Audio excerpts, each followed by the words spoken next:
Hello everyone, I'm back with today's maths. It's going to be really straightforward. It's going to follow the same sort of format as yesterday. I'm going to give you some flashbacks to have a go at first, just to get you warmed up. And then there'll be the main part of the lesson, power maths style. And then you will be doing some work in your power maths books at the end. So first of all, the plan is to do some flashbacks.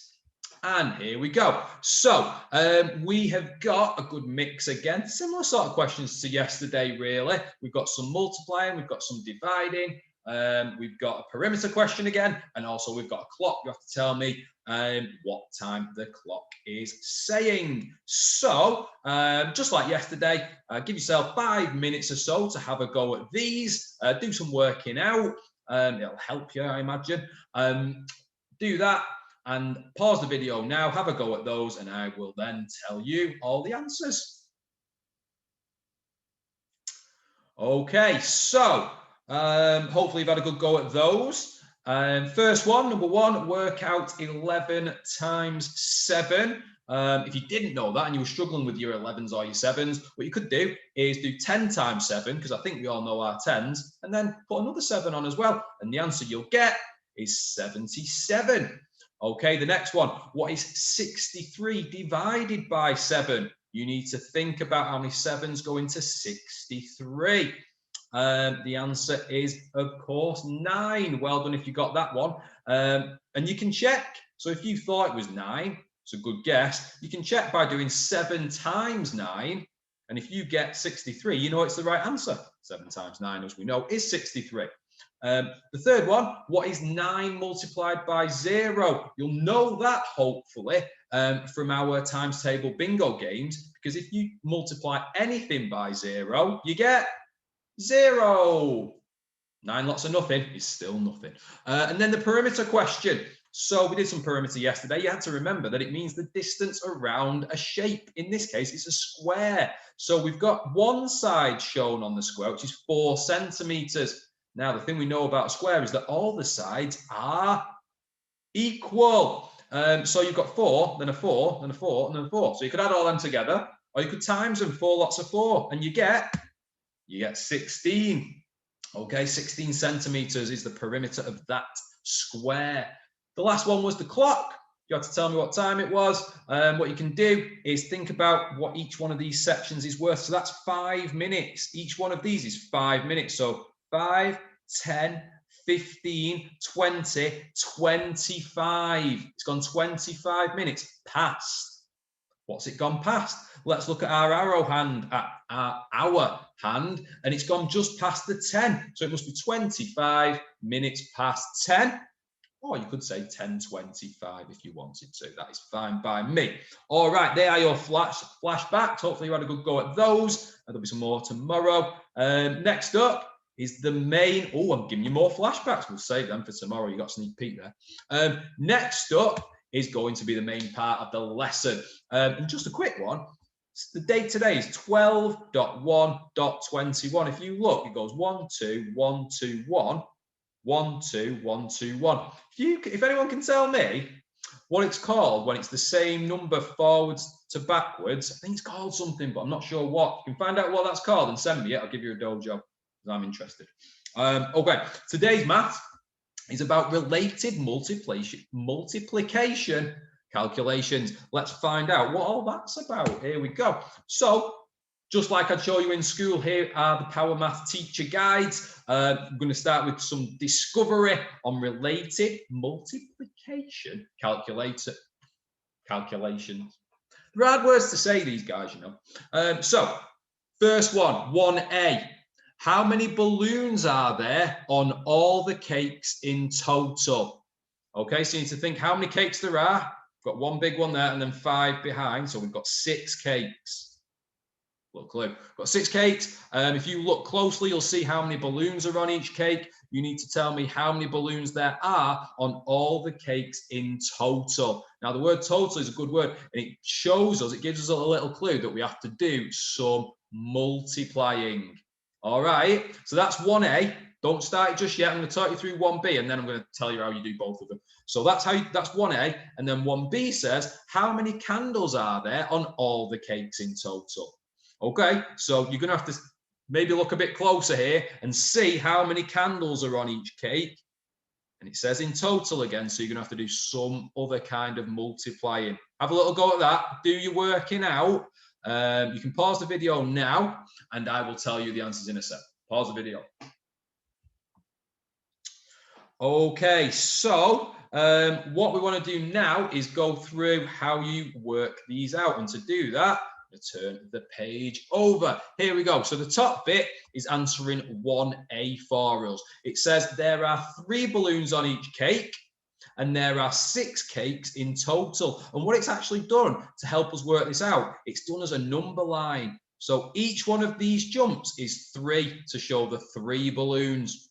And how many is there? 1, 2, 3, 4, 5, 6. There's 6 jumps to show the 6 cakes. So basically, there are 6 cakes in total. 6 times 3, 6 lots of the 3 balloons is 18. There are 18 balloons in total. Well done if you got that. Next up, you had to count the candles, which was pretty tricky because they were only little thin candles. There was actually 30 of them on each cake. So this time we were counting in 30s. And just the same, there were 6 because there were 6 jumps, 6 cakes. And down here it says there are 30 candles on each cake. 6 times 30 equals 180. There are 180 candles in total. So you might have spotted there something extra. This answer is 10 times bigger. 180 is 10 times bigger than 18 because there's 10 times more candles than balloons. Okay, there were 30 candles and 3 balloons. So that means they're related. And that's kind of what we're doing today. All right, good stuff. Let's move on.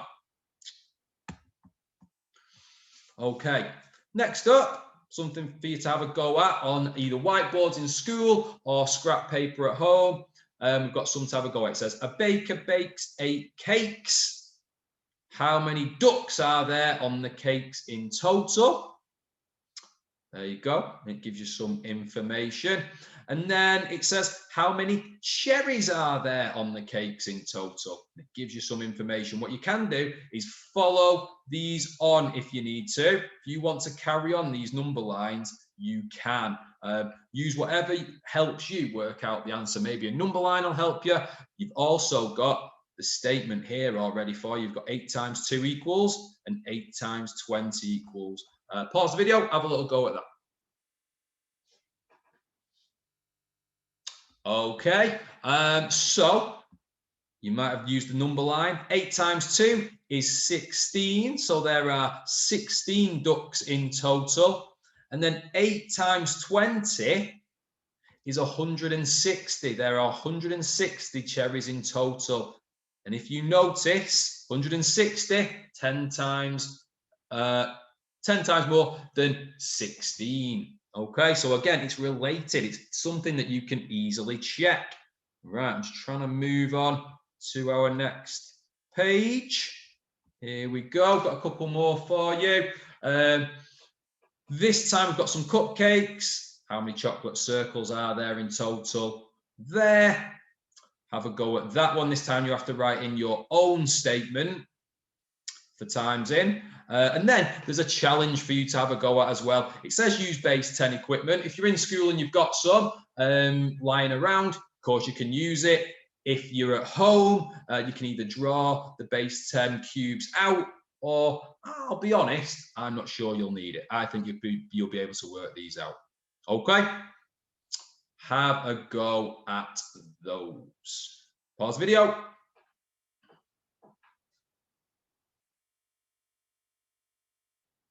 Okay, hopefully you had a good go at these as well. Chocolate circles. What you needed to do was look how many circles there were on each cake. First of all, if I look closely there are 4 of them. 1, 2, 3, 4. Yeah, 4 on each cake. So you know something times 4. And then you had to count how many cakes there actually were. So 1, 2, 3, 4, 5, 6, 7, 8, 9, 10. 2 lots of 10, we've got 20. So we've got 20 times 4. Anyone? It is 80. Well done. So there's 80 chocolate circles altogether. Next up, I'm not going to go through all these answers for the challenge, but if you are in school, you can go through them. If you are at home, check your answers. Okay? There you go. That is the challenge as well. Right. Well done, everybody. What we need to do now is turn the page over, and this is what you're going to have a go at in your Power Maths books. You're going to have a go at pages 9, 10, and 11. Just like yesterday, give yourselves about 20 minutes. Some people might finish a bit sooner. Some people might take a bit longer. It's totally fine, however long it takes you. And what I will do is I will put the link to the answers on Class Dojo for you to check your Power Maths answers as well. Okie doke. That is it for maths today. Hopefully that was all right. Have a good go. And I will see you all a little bit later.